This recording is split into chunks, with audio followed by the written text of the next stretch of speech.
Hello students, welcome to Tiwari academy. तो देखिए, अब हम प्रश्नावली 13.5 प्रारंभ करते हैं। चलिए, सबसे पहले प्रश्न पर यहां पर हम पढ़ते हैं। आपको बोला गया है कि माचिस की डिब्बी के माप 4 सेंटीमीटर गुणा 2.5 सेंटीमीटर गुणा 1.5 सेंटीमीटर है। तो ऐसी 12 डिब्बियों के एक पैकेट का आयतन क्या होगा? तो सबसे पहले तो आप ये समझिए कि आपको एक माचिस की डिब्बी की माप दी गई है और इसमें आप देख रहे हैं आपके पास तीन मापें बेसिकली दे दी गई हैं। 4 सेंटीमीटर, 2.5 सेंटीमीटर और 1.5 सेंटीमीटर। तो यहां पर हम समझ लेते हैं कि आखिर सबसे पहले तो कि माचिस की डिब्बी किस आकार की होगी। तो देखिए, अभी मैं आपके सामने एक माचिस की डिब्बी बनाऊंगा।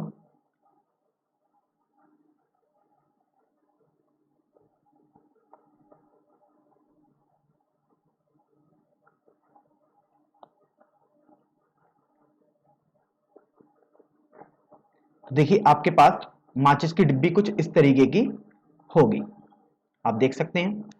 तो आपको समझ में आएगा कि इस तरीके की आकृति को तो हम आयतन बोलते थे, हमने आपको पहले भी समझाया ये वाली बात।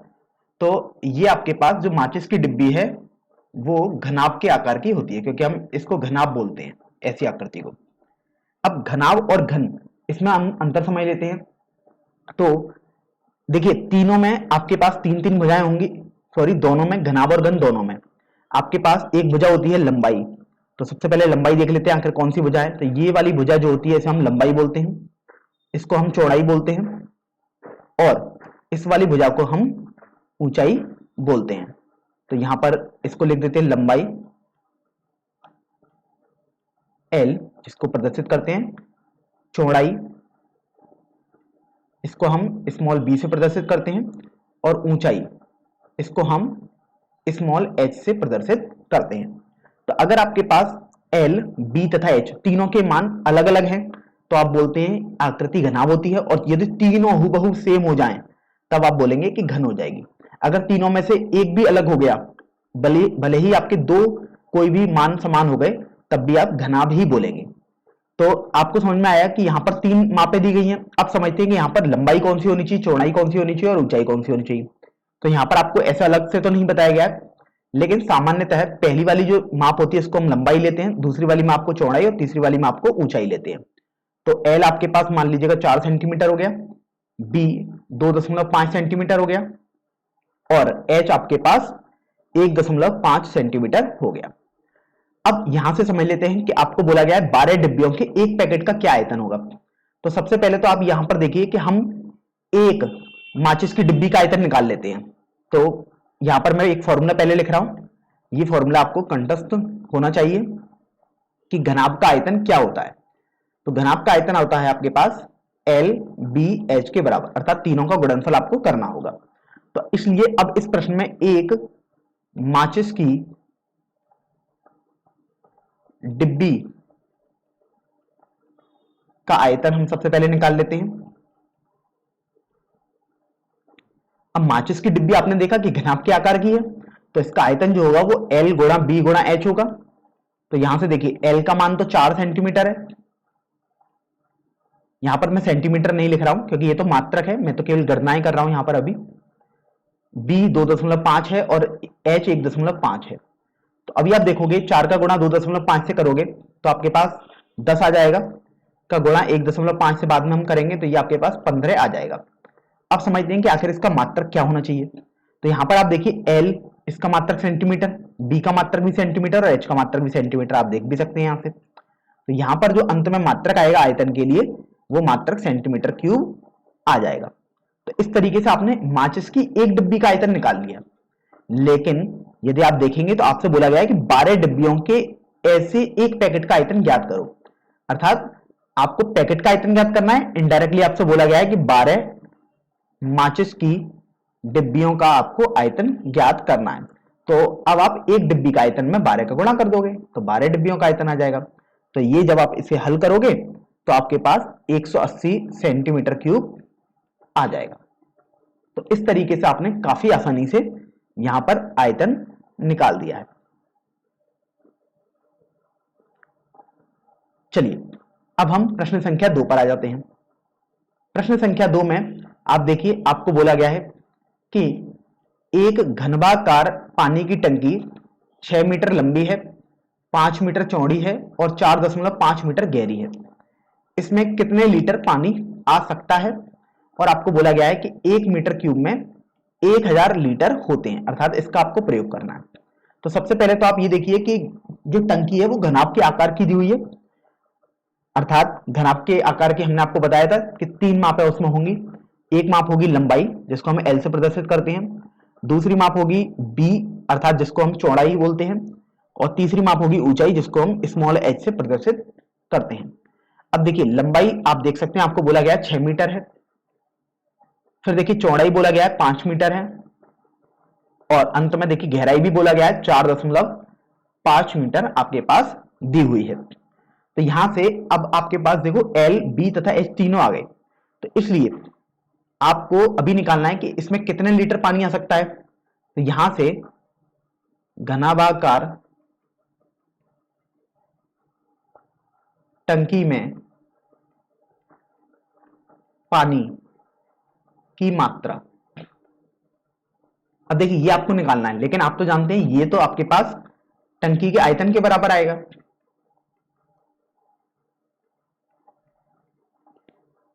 तो अब ये देखते हैं कि टंकी का आयतन क्या होगा। तो टंकी का आयतन तो आप जानते हैं, आपके पास एल बी एच के बराबर आएगा। अब हम मान रख देते हैं, देखिए एल का मान है 6, बी है 5 और एच है 4.5। तो 6 इंटू 5 इंटू 4.5 हो गया। तो यहां से देखिए 6 का 5 से गुणा करेंगे तो 30 आ गया, इंटू 4.5 हो गया। तो अभी देखिए 3 का गुणा कर देते हैं और फिर जीरो हम अंत में लगा ही देंगे। तो 3 का गुणा यदि आप करेंगे तो आपके पास कुछ इस तरीके से आ गया और जीरो आपने लगा दिया। अब देखिए दशमलव के बाद केवल एक अंक है, तो दशमलव यहां पर आपके पास आ जाएगा। तो इस तरीके से आपके पास ये आयतन आ गया। अब देखते हैं मात्रक क्या होगा। तो यहां देखिए तीनों एल, बी तथा एच तीनों आपके पास मीटर में है, तो यहां पर आपके पास मात्रक जो होगा वो मीटर क्यूब में आ गया। तो आपने देखिए अभी तक आयतन तो निकाल दिया। अब आपसे बोला गया कि कितने लीटर पानी आ सकता है, मतलब पानी की मात्रा एक तरीके से आपने निकाल दी, लेकिन जो आपने मात्रा निकाली है वो मीटर क्यूब में निकाली है कि 135 होनी चाहिए। लेकिन यहां तो साफ साफ बोला गया है कि आपको ये मात्रा लीटर में निकालनी है कि आखिर कितने लीटर पानी आ सकता है।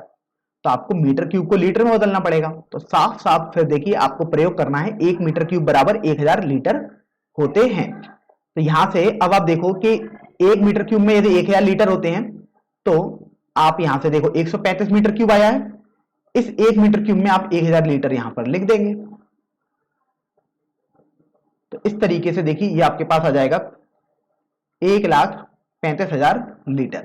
आप चाहे हिंदी में लिखें लीटर या अंग्रेजी में लिखें, दोनों बिल्कुल सही ही हो जाएंगे।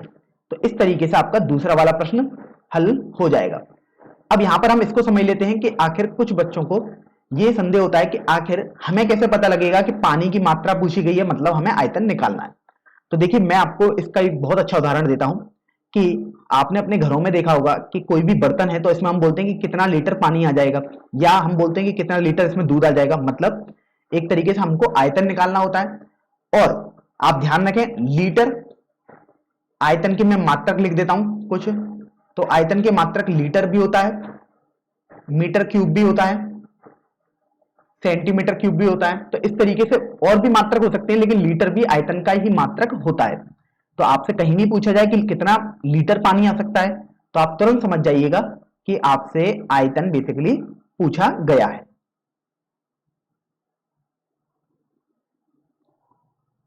चलिए अब हम प्रश्न संख्या 2 पर आ जाते हैं, सॉरी प्रश्न संख्या 3 पर।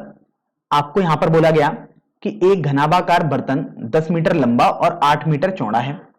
इसको हम कितना ऊंचा बनाएं कि इसमें 380 घन मीटर द्रव आ सके। तो देखिए सबसे पहला आप इसमें हिंट देखेंगे तो आपको बोला गया है कि घनाभाकार बर्तन है, अर्थात एक तरीके से घनाभ के आकार का बर्तन दिया हुआ है। तो आप तो जानते थे यदि घनाभ दिया है या घनाभ के आकार की कोई भी वस्तु दी हुई है तो इसमें 3 मापें होती हैं। पहली माप होती है लंबाई, जिसको हम एल से प्रदर्शित करते हैं, तो वो आपके पास 10 मीटर। दूसरी माप होती है चौड़ाई, जिसको हम स्मॉल बी से प्रदर्शित करते हैं, जो होती है 8 मीटर आपके पास इस प्रश्न में। अब यहां पर h अर्थात ऊंचाई नहीं दी गई है और वही आपसे पूछ लिया गया है कि कितना ऊंचा हम इसको बनाएं। तो यहां पर आपको h निकालना है। तो देखिए h के आगे मैंने प्रश्नवाचक चिन्ह बना दिया। अब इसमें आपको आगे बोला गया 380 घन मीटर द्रव आ जाना चाहिए। अब यहां पर देखिए सीधे इन्होंने आयतन नहीं बोला है कि कितना आयतन होना चाहिए, लेकिन आपको तुरंत समझ में आना चाहिए, जैसे हमने पिछले प्रश्न में आपको बताया कि घन मीटर, जैसे ही आपको पता लगा कि घन मीटर है, घन मीटर तो आयतन का मात्रक होता है, इसका मतलब घन मीटर, या हम इसे मीटर क्यूब भी बोल सकते हैं, हमने आपको बताया था। तो ये तो आयतन का मात्रक हो सकता है, तो इसका मतलब आपको आयतन दिया हुआ 380 मीटर क्यूब या घन मीटर। तो यहां से आप जानते हैं कि जो आयतन होता है वो आपके पास एल बी एच के बराबर होता है, ये होता है घनाभ का आयतन। ये आपको कंठस्थ होना ही चाहिए, काफी महत्वपूर्ण सूत्र है। अब यहां पर आप देखो आयतन तो आपको 380 घन मीटर दे दिया गया, तो 380 बराबर एल का मान 10 मीटर में, बी का मान 8 मीटर और एच का मान आपको नहीं पता। अब ये देखिए कि यहां पर मीटर क्यूब है और यहां पर ये 2 मीटर आ चुके हैं, तो मीटर क्यूब यदि मात्रक बनाना चाहेंगे तो एच भी आप मीटर में ही निकाल रहे हैं एक तरीके से। तो अभी आप देखोगे एच का मान यदि निकालोगे तो आपके पास आ जाएगा 380 बटे 10 गुणा 8, अर्थात देखो ये आपके पास गुणा में थे दाएं पक्ष में, तो जब आप इनको बाएं पक्ष में ले गए तो आपको इनको भाग में लाना पड़ेगा। तो इस तरीके से आप देखोगे, देखो एक जीरो से एक जीरो ये कैंसिल हो जाएगा, तो आपके पास बचेगा 38 बटे 8। और यहां पर अब हम देखिए 8 से इसको सरल करते हैं अर्थात कैंसिल करते हैं, तो 8 चौका 32, 8 सत्ते 56, 8 पंजे 40। तो इस तरीके से h अर्थात जो ऊंचाई होगी वो 4.75 मीटर हो जाएगी। तो इस तरीके से प्रश्न संख्या 3 आपने आसानी से हल कर दिया है।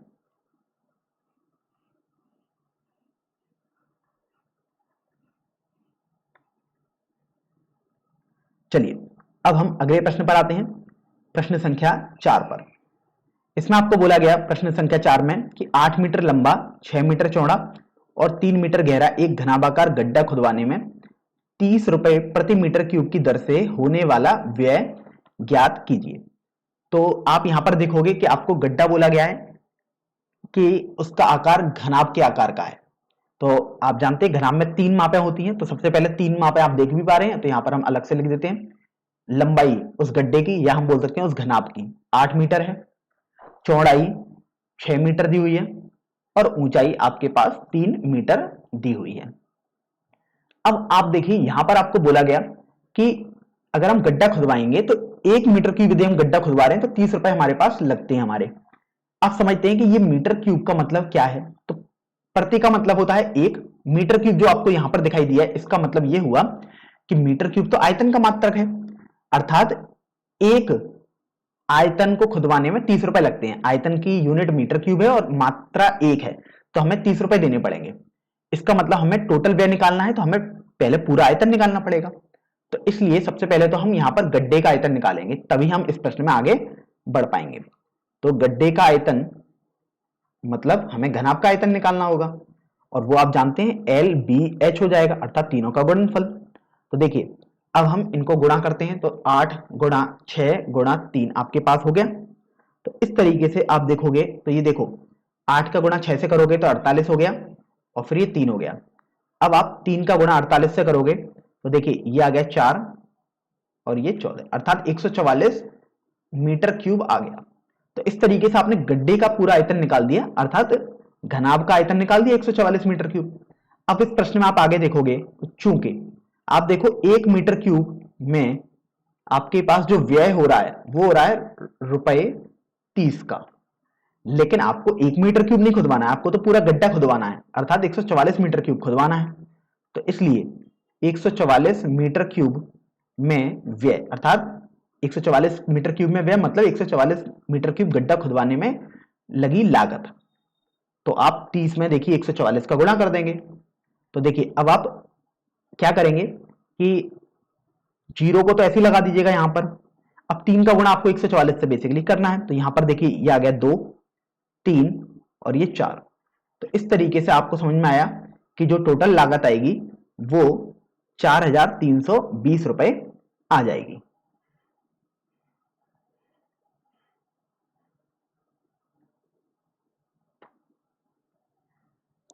तो देखिए अब हम प्रश्न संख्या 5 की तरफ बढ़ते हैं।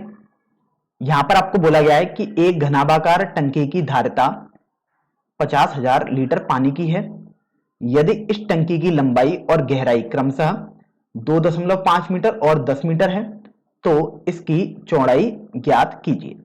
तो सबसे पहले तो यहां पर एक शब्द का प्रयोग हुआ है, वो है धारिता। तो इसका मतलब समझ लेते हैं। धारिता आयतन का ही दूसरा नाम है, अर्थात क्षमता बोलते हैं बेसिकली हम इसे। तो घनाभाकार टंकी की क्षमता मतलब उसका आयतन, उसमें हम कितना पानी समाहित कर सकते हैं, तो वो आपके पास दी हुई है। अर्थात धारिता बेसिकली आयतन का ही दूसरा नाम है, और आयतन एक तरीके से आपको 50,000 लीटर दिया हुआ है।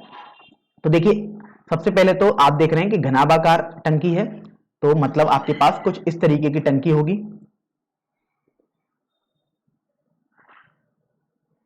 तो यहां पर मैं टंकी बना देता हूं कि आखिर किस तरीके की टंकी होगी। तो आप देख सकते हो आपके पास कुछ इस तरीके की टंकी आ जाएगी। ये घनाभाकार टंकी आ गई, अर्थात इसमें 3 मापें होंगी, लंबाई, चौड़ाई तथा ऊंचाई। तो देखिए, ये वाली माप को हम लंबाई बोलते हैं, ये आपके पास चौड़ाई हो गई, और ये आपके पास ऊंचाई हो जाएगी।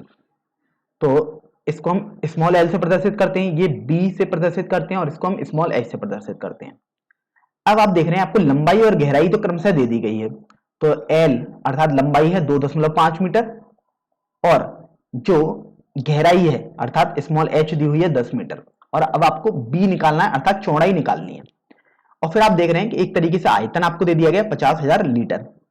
तो अब यहां पे आप देखिए कि घनाभ का आयतन ये आपके पास होता है L गुणा B गुणा H के बराबर। तो अब हम यहां पर घनाभ का आयतन लिख देते हैं। लेकिन एक बात आप गौर करोगे, देखो यहां पर जब हम L, H और B लिखेंगे तो हम मीटर में लिख रहे हैं, तो हमारे पास जो मात्रक आएगा वो मीटर क्यूब आएगा। लेकिन यहां पर तो जो मात्रक है वो लीटर में दिया हुआ है, तो अभी हमें इसको लीटर में बदलना पड़ेगा, या हमें इस मीटर क्यूब को लीटर में बदलना पड़ेगा। तो आपके पास दो संभावनाएं हैं, आप कोई भी एक संभावना का प्रयोग करें। तो या तो आप लीटर को मीटर क्यूब में बदल लें, या आप मीटर क्यूब को लीटर क्यूब में बदलें। तो ये पूरा आपके ऊपर निर्भर करता है कि आप कौन सा तरीका अपनाना चाहते हैं। मैं देखिए यहां पर आपको दोनों तरीके से जल्दी जल्दी बता देता हूं। तो पहला मैं करता हूं, लीटर को मैं मीटर क्यूब में बदल देता हूं। तो लीटर देखिए आपके पास ये आयतन है, तो इसको मीटर क्यूब में बदलते हैं। तो आपने सीखा था कि 1 मीटर क्यूब आपके पास 1000 लीटर के बराबर होता है। तो अगर आप लीटर को मीटर में बदलेंगे तो आपको देखना पड़ेगा कि 1000 लीटर बराबर है 1 मीटर क्यूब के, इसलिए 1 लीटर आपके पास बराबर हो जाएगा 1/1000 मीटर क्यूब के। तो इसका आप प्रयोग करेंगे तो लीटर से मीटर में आप बदल सकते हैं। तो इस तरीके से देखो, ये 50,000 है यहां पर लीटर में। अब आप इसको मीटर क्यूब में बदलेंगे, अर्थात 1/1000 कर देंगे। आप बिल्कुल इसका प्रयोग करेंगे, क्योंकि 1 लीटर में तो 1/1000 मीटर क्यूब होते हैं। अब फिर आप देखिए बराबर L का मान 2.5, B आपको नहीं पता है, निकालना है, और H का मान 10 हो गया। अब देखिए यहां से 3 जीरो जो हर में है, यहां अंश के 3 जीरो से कैंसिल हो जाएंगे। यहां पर मैं इस दशमलव को हटाता हूं तो 10 और ये 10 कैंसिल हो गए। तो इस तरीके से आप देख रहे हैं आपके पास जो B आएगा वो आ जाएगा 50/25, क्योंकि इधर 25 बचा है, पक्षांतर करेंगे तो हर में आ गया। तो B यहां से आप देख सकते हैं 2 मीटर आपके पास आ जाएगा। तो इस तरीके से आपको इस घनाभ की चौड़ाई पूछी गई थी, तो वो आपके पास आ गई 2 मीटर के बराबर। अब मैं आपको समझा देता हूं कि आखिर अगर आप दूसरे मेथड से करते, मतलब दूसरे कन्वर्जन से करते, तब क्या यही आंसर आता? तो आप ध्यान रखें, आंसर बिल्कुल सेम ही आएगा।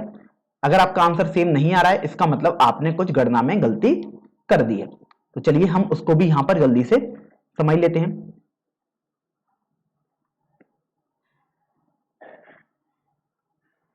तो देखिए, उसको समझने के लिए हम यहां पर अभी मीटर क्यूब को लीटर में बदलेंगे। तो घनाभ का आयतन देखिए, घनाभ का आयतन आपके पास है LBH। अब ये देखो, ये तो लीटर में है, तो आप इसको लीटर में ही रखे रहने दो, क्योंकि आप मीटर क्यूब को लीटर में बदल रहे हैं, अर्थात हर चीज, किसी चीज को आप लीटर में निकालेंगे। अब L देखिए आपके पास 2.5 है बटे 10, B यहां से मैंने इसको हटाया तो इसलिए 10 आ गया, ये B ये हो गया, और H आपके पास 10 हो गया। अब ये जो दाएं पक्ष है वो बेसिकली मीटर क्यूब में है, क्योंकि आपने सब मीटर में दिए हुए हैं यहां पर, और B भी आपने मीटर में माना चौड़ाई। तो अब आप जानते हैं 1 मीटर क्यूब तो 1000 लीटर के बराबर होता है, तो आप इसका प्रयोग करेंगे, तो इंटू 1000 आप कर देंगे। तो देखिए ये 3 जीरो यहां से, यहां पर 3 जीरो से कट जाएंगे और 10 से ये 10 कट जाएगा, तो आपके पास देखिए बी जो आएगा वो 50/25 ही आएगा, अर्थात 2 मीटर आपके पास आ जाएगा। तो इस तरीके से आप किसी भी तरीके से करें, उत्तर आपका हमेशा समान ही आएगा। चलिए अब हम अगले प्रश्न पर आते हैं, प्रश्न संख्या 6 पर। तो देखिए प्रश्न संख्या 6 में आपको बोला गया है कि एक गांव जिसकी जनसंख्या 4000 है को प्रतिदिन प्रति व्यक्ति 150 लीटर पानी की आवश्यकता है।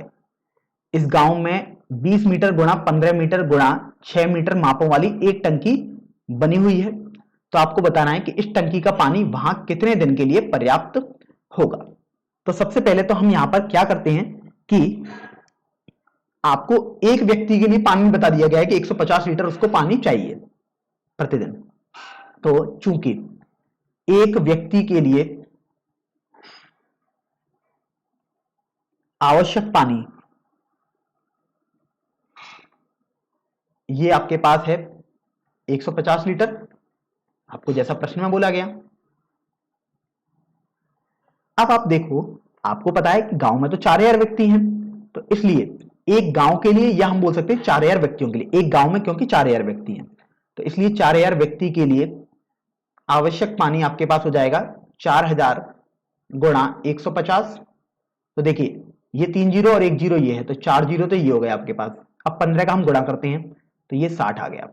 तो इस तरीके से आपको समझ में आ गया कि आपको 6 लाख लीटर पानी चाहिए होगा गांव में प्रतिदिन, क्योंकि एक व्यक्ति के लिए एक दिन में 150 लीटर चाहिए, इसलिए 4000 व्यक्तियों के लिए एक दिन में इतनी पानी चाहिए होगा।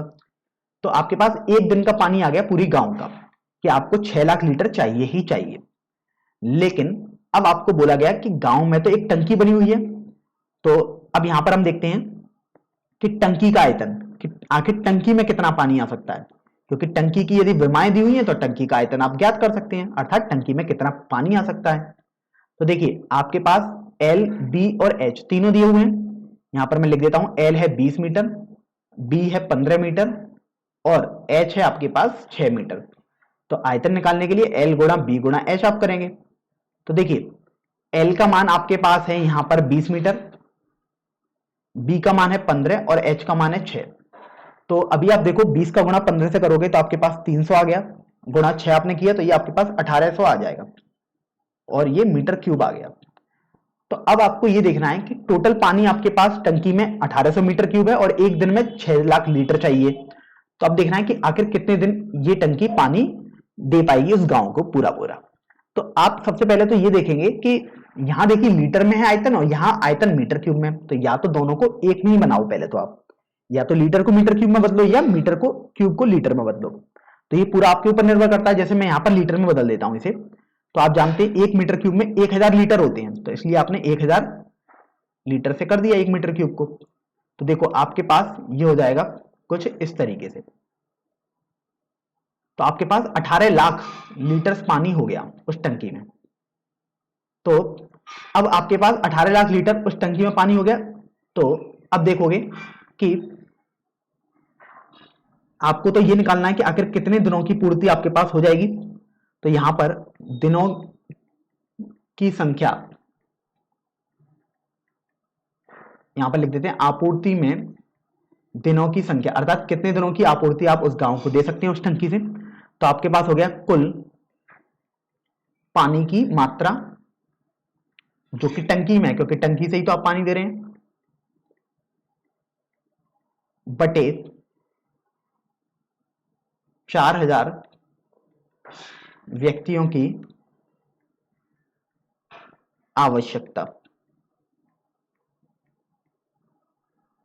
तो अभी आप देखो कि कुल पानी की मात्रा अर्थात टंकी का कितना आयतन है, वो आपके पास ये है 18 लाख। तो चलिए हम यहां पर लिख देते हैं, ये आपके पास 18 लाख हो गया, बटे अब 4000 व्यक्तियों को तो 6 लाख लीटर पानी चाहिए। तो यहां पर आप देखिए आपके पास बटे में हम 6 लाख लिख देते हैं, तो हमारे पास इतने दिन आ जाएंगे। अब इसको थोड़ा सरल कर लेते हैं। तो देखिए 1 जीरो से ये कट गया, ये देखिए यहां भी कट गया, तो आपके पास बचा है केवल 18/6। तो 18/6 को यदि आप हल करोगे तो ये आपके पास 3 आ जाएगा। तो इस तरीके से आपको समझ में आएगा कि आपके पास केवल 3 दिन तक आप उस गांव को पानी सप्लाई कर सकते हैं।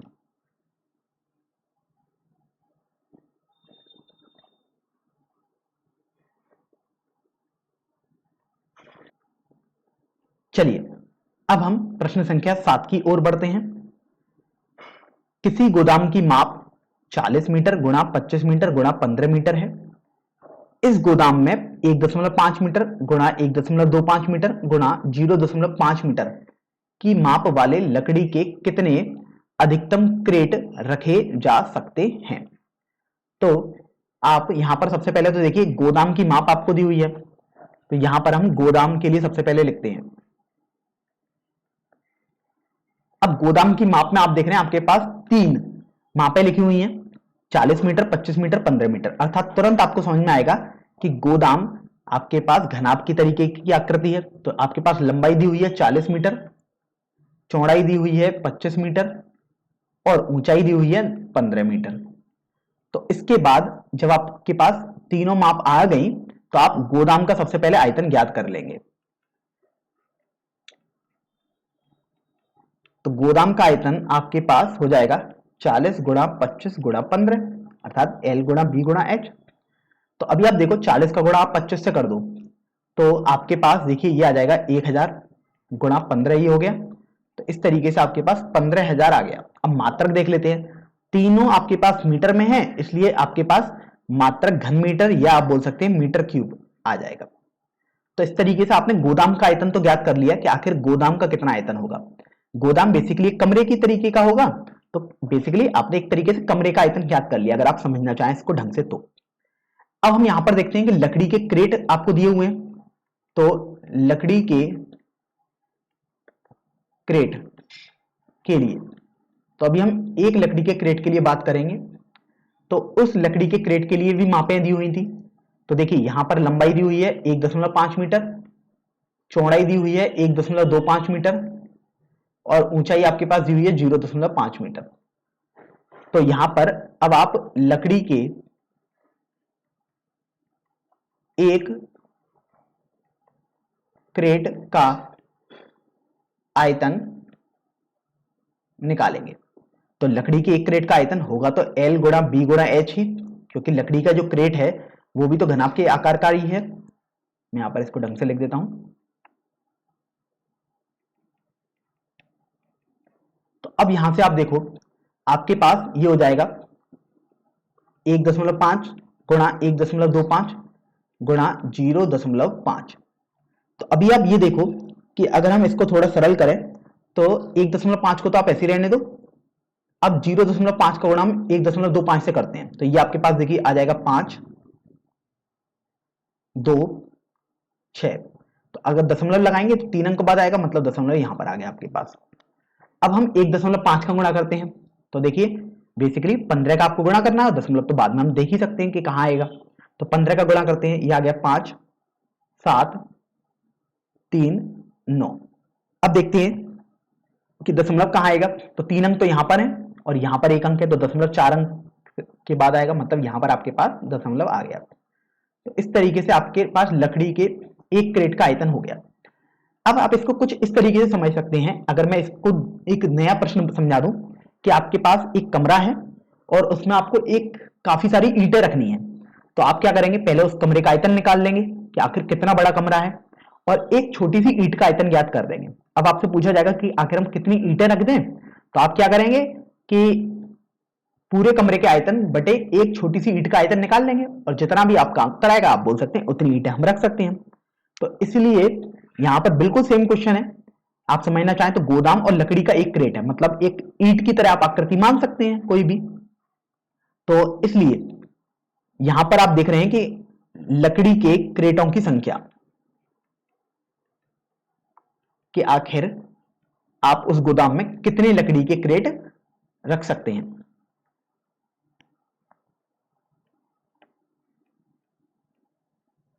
तो देखिए ये आपके पास हो जाएगा गोदाम का आयतन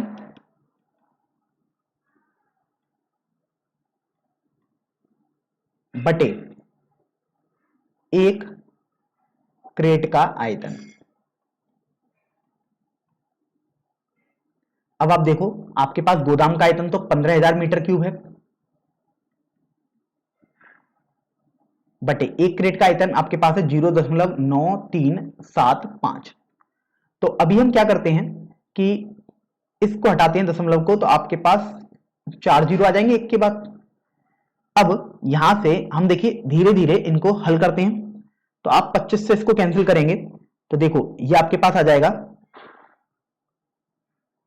25 या 75, 25 सत्ते 175, 25 पंजे 125।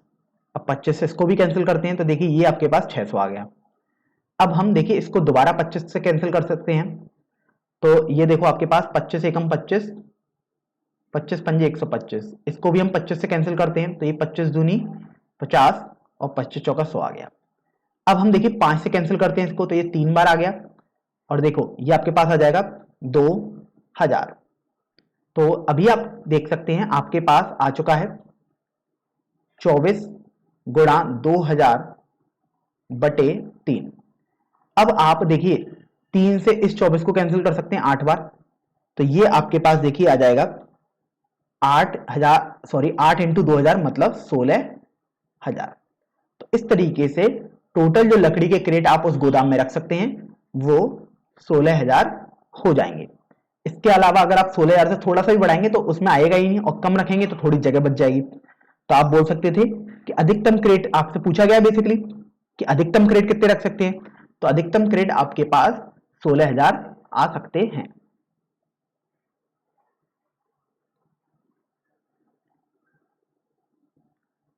चलिए अब प्रश्न संख्या 8 की ओर हम बढ़ते हैं।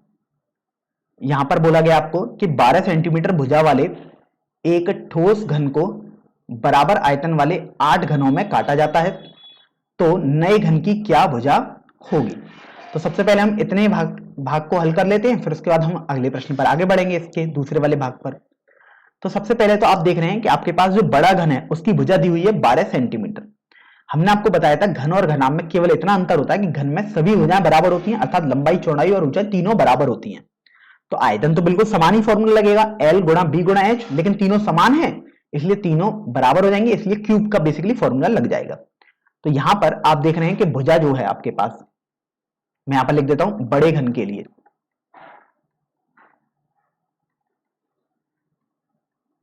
बड़े घन के लिए आपके पास जो भुजा है वो है 12 सेंटीमीटर की। तो आप सबसे पहले बड़े घन का आयतन निकाल लेंगे। अब वो आपके पास देखो 12 गुणा 12 गुणा 12 आ जाएगा, क्योंकि लंबाई चौड़ाई और ऊंचाई तीनों बिल्कुल समान ही है, घन का मतलब ही होता है। तो आप लिखेंगे यहां पर 12 का क्यूब। अब 12 का यदि आप होल क्यूब करोगे तो आपके पास ये आ जाएगा 1728।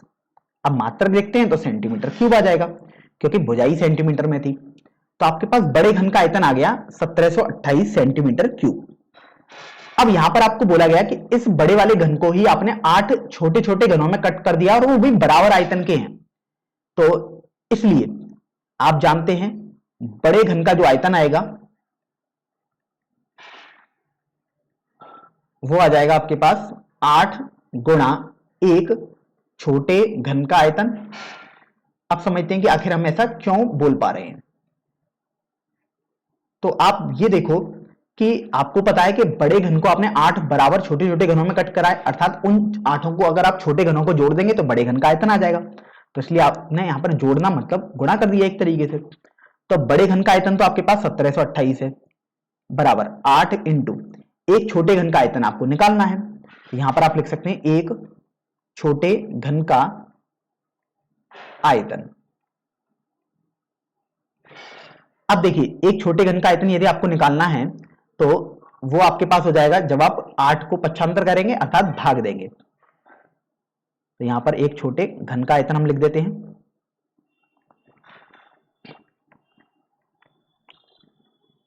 ये हो जाएगा आपके पास 1728 बटे 8। तो अभी आप ये देखो कि यहां पर अगर हम 8 से इसको विभाजित करें तो 8 दूनी 16, 8 एकम 8 और 8 छिंग 48, तो 216 आ गया। अब देखते हैं इसका मात्रक क्या होगा। तो चूंकि इधर मात्रक सेंटीमीटर क्यूब है, 8 तो अचर राशि है, तो इधर मात्रक सेंटीमीटर क्यूब ही आना चाहिए। तो इस तरीके से एक छोटे घन का आयतन आपके पास आ गया है, जो कि 216 घन सेंटीमीटर आया है। अब बोला गया था आपको तो कि आपको तो छोटे घन की भुजा ज्ञात करनी है। तो आप जानते हैं कि घन का आयतन के लिए आपको सबसे पहले भुजा पता होनी चाहिए थी, लेकिन यहां भुजा नहीं पता है, आपको भुजा निकालनी है। तो मान लेते हैं छोटे घन की भुजा वो आपके पास स्मॉल ए है। तो आपको समझ में आएगा कि ए का यदि हम क्यूब कर दें तो वो आपके पास 216 आना चाहिए था। तो ए बराबर आपके पास आ जाएगा 216 का तीसरा मूल, अर्थात देखिए इसको आप लिख सकते हो 6 गुणा 6 गुणा 6। तो आप जब भी घनमूल निकालते हैं तब आप हमेशा ध्यान रखते हैं कि 3 3 के जोड़े बनाते हैं। जैसे यहां पर 3 लिखा होता तो 3 3 के जोड़े बनाएंगे, यहाँ 10 लिखा होगा तो 10 10 के जोड़े बनाएंगे। तो यहाँ देखो 3 बिल्कुल समान नंबरों के आपने जोड़े बनाए, तो ये आपको मिल गया। तो आप इससे केवल इतने को एक को बाहर कर लेंगे, तो आपके पास जो भुजा है वो 6 सेंटीमीटर आ जाएगी। तो इस तरीके से आपने छोटे घन की भुजा निकाल ली, जो कि आपके पास 6 सेंटीमीटर आ गई है। अब जब आपने ये वाला भाग हल कर दिया, तब हम आगे बढ़ते हैं। तो आगे आप देखोगे आपको बोला गया कि साथ ही इन दोनों घनों के पृष्ठीय क्षेत्रफलों का अनुपात भी ज्ञात करना है आपको। तो देखिए अगर आपको इन दोनों घनों के पृष्ठीय क्षेत्रफलों का अनुपात ज्ञात करना है, तो सबसे पहले आपको घन का पृष्ठीय क्षेत्रफल का अनुपात पता होना चाहिए। तो मैं यहां पर एक घन बना लेता हूं ताकि आपको समझ में आ जाए कि पृष्ठीय क्षेत्रफल कैसे निकालते हैं और क्या होता है।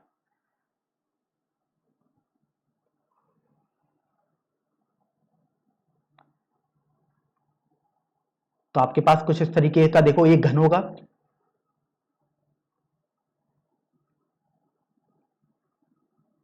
घन मतलब यहां पर हमने लंबाई चौड़ाई तथा ऊंचाई तीनों बराबर कर दी हैं।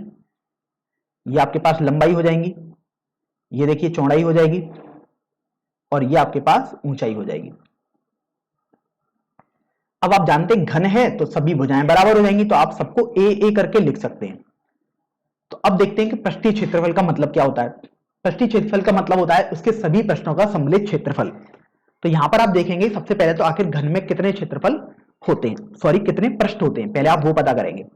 तो आप देख रहे हैं घन एक तरीके से आप कमरे की तरह देख सकते हैं। देखो घन और घनाभ बिल्कुल एक जैसी बात ही है, बस उनमें केवल भुजाएं अलग अलग होती है घनाभ में, और घन में सभी बराबर होती है। तो आप घन जिस कमरे में बैठे हैं उसमें देखिए कि कितनी फलक आपको दिखाई दे रहे हैं, अर्थात कितने पृष्ठ दिखाई दे रहे हैं। तो आप देख पा रहे हैं 4 तो आपके पास दीवारें होंगी। देखिए एक दीवार ये हो गई, दूसरी दीवार ये हो गई, तीसरी दीवार ये हो गई, और चौथी दीवार बाहर की तरफ आ गई। 4 दीवारें आप देख पा रहे होंगे अपने चारों ओर। फिर आप ऊपर की तरफ देखेंगे तो कमरे की छत आपको दिखाई दी होगी, तो एक पांचवा पृष्ठ वो हो गया, और एक जमीन आपको दिखाई दे रही होगी। अर्थात आपके पास 6 पृष्ठ होते हैं किसी भी घन या घनाभ में। अब देखते हैं कि हर पृष्ठ का क्षेत्रफल क्या होगा। तो आप जानते हैं कि सभी पृष्ठों की लंबाइयां तो आपके पास सभी समान ही है, क्योंकि लंबाई चौड़ाई और ऊंचाई तीनों बराबर है, घन है। तो हर किसी का क्षेत्रफल तो a इंटू ए लंबाई गुणा चौड़ाई होता है। तो यहां से आपको समझ में आएगा कि घन का पृष्ठ क्षेत्रफल ये आपके पास 6 गुणा ए स्क्वायर होता है। 6 इसलिए लिखा क्योंकि 6 पृष्ठ हैं और हर पृष्ठ का क्षेत्रफल ए स्क्वायर है, इसलिए आपने 6 ए स्क्वायर लिख दिया। अब यहां पर आपको एक जनरल हमने बताया, ये आपको याद भी होना चाहिए फॉर्मूला। अब हम बात करते हैं कि आपको वहां पर आयतन निकालने को बोला गया था, देख सकते सॉरी पृष्ठ क्षेत्रफलों का अनुपात निकालने को बोला गया था। तो सबसे पहले हम बड़े घन का पृष्ठीय क्षेत्रफल लिख लेते हैं।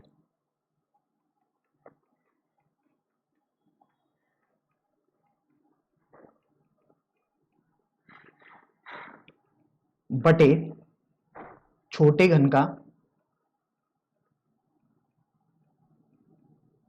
पृष्ठीय क्षेत्रफल। अब देखिए आपको अनुपात निकालना था तो आपने ऐसे लिख दिया। अब बड़े घन का पृष्ठीय क्षेत्रफल होगा तो 6 गुणा भुजा का स्क्वायर,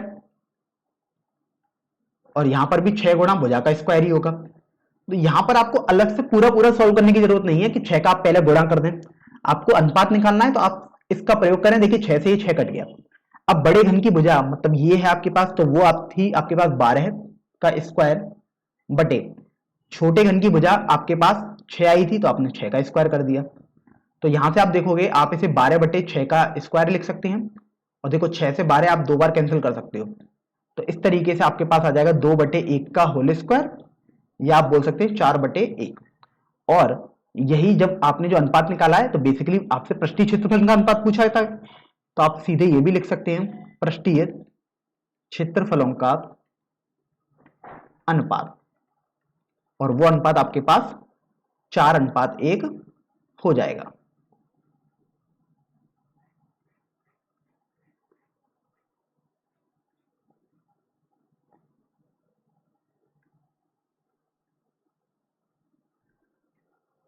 तो देखिए अब हम प्रश्नावली 13.5 का सबसे अंतिम प्रश्न अर्थात प्रश्न संख्या 9 हल करेंगे।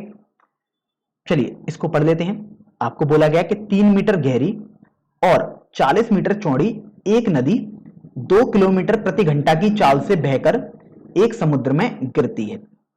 तो आपको बताना है कि 1 मिनट में समुद्र में कितना पानी गिर जाएगा। तो सबसे पहले तो इस प्रश्न को थोड़ा समझ लेते हैं, क्योंकि ऐसे प्रश्नों में छात्रों को थोड़ा कठिनाई होती है। तो देखिए आपको नदी की चौड़ाई और गहराई दे दी गई है। तो देखिए आपके पास कुछ इस तरीके से नदी जा रही होगी।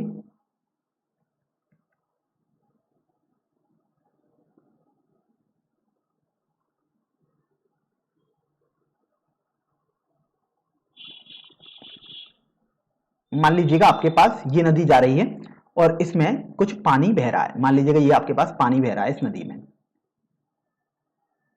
अब आप देख रहे हो कि आपको नदी की गहराई दे दी गई है, अर्थात ये आपको दी गई है, ये हम h बोल देते हैं। चौड़ाई दे दी गई है अर्थात आपको ये दे दी गई है 40 मीटर, जिसको हम स्मॉल b से प्रदर्शित करते हैं, और h आपके पास 3 मीटर है। अब आपको देखना है कि ये नदी 2 किलोमीटर प्रति घंटा की चाल से बह रही है। अब इसको यदि आप थोड़ा ढंग से पहले तो चलिए मैं इसको लिख देता हूं। आपके पास h आ गया 3 मीटर, b आ गया 40 मीटर, अर्थात चौड़ाई और गहराई आपने लिख दी। अब हम इसको मतलब समझते हैं 2 किलोमीटर प्रति घंटा, मतलब HOUR मतलब आवर आपने लिख दिया। तो इसका मतलब यह हुआ कि नदी 1 घंटे में 2 किलोमीटर चल लेती है। इसका हम तात्पर्य लिख देते हैं।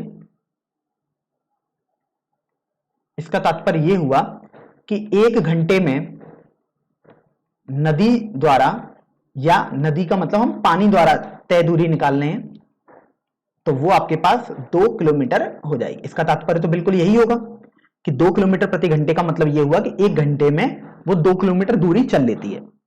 अब आपसे प्रश्न में बोला गया कि 1 मिनट में आपको बताना है कि समुद्र में कितना पानी गिरा होगा।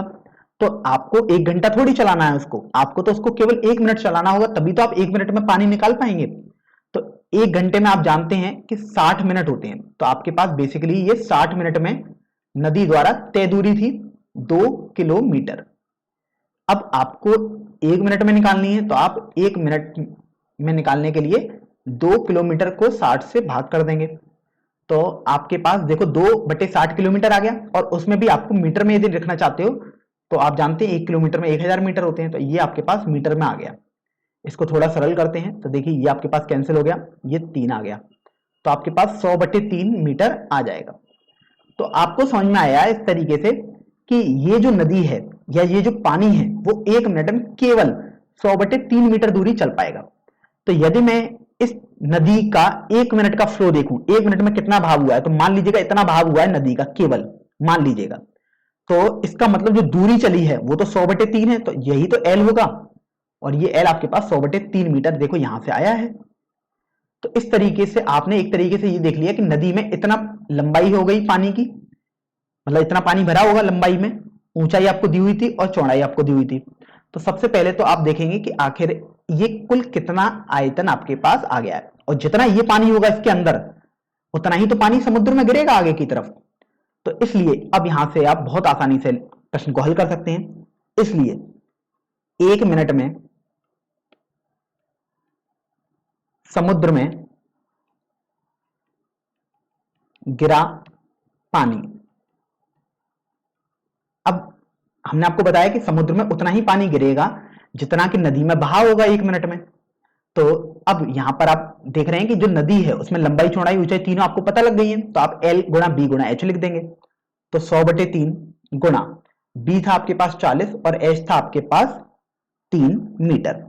तो यहां से अब आप देखो 3 से तो ये 3 आपके पास कैंसिल हो जाएगा, 100 गुणा 40 आपके पास रह जाएगा, अर्थात 4000 मीटर क्यूब आपके पास रह जाएगा। तो इस तरीके से आपको समझ में आएगा कि समुद्र में 4000 घन मीटर पानी गिर गया होगा 1 मिनट में। अब यहां पर हम समझ लेते हैं कि देखिए वैसे तो आपको यहां पर कहीं नहीं बोला गया कि जो पानी आपको निकालना है, जितना पानी गिरेगा वो लीटर में निकालना है या मीटर क्यूब में या किस में निकालना है। तो अगर कुछ छात्र चाहते हैं कि हाँ वो इसे लीटर में भी बदल सकते हैं, तो आप इसे लीटर में भी कर सकते हैं। आप जानते हैं 1 मीटर क्यूब में 1000 लीटर होते हैं, तो आप 1000 का गुणा कर देंगे। तो ये देखिए आपके पास आ जाएगा कुछ इस तरीके से। तो आप बोलेंगे कि समुद्र में 1 मिनट में इतने लीटर पानी गिर जाएगा।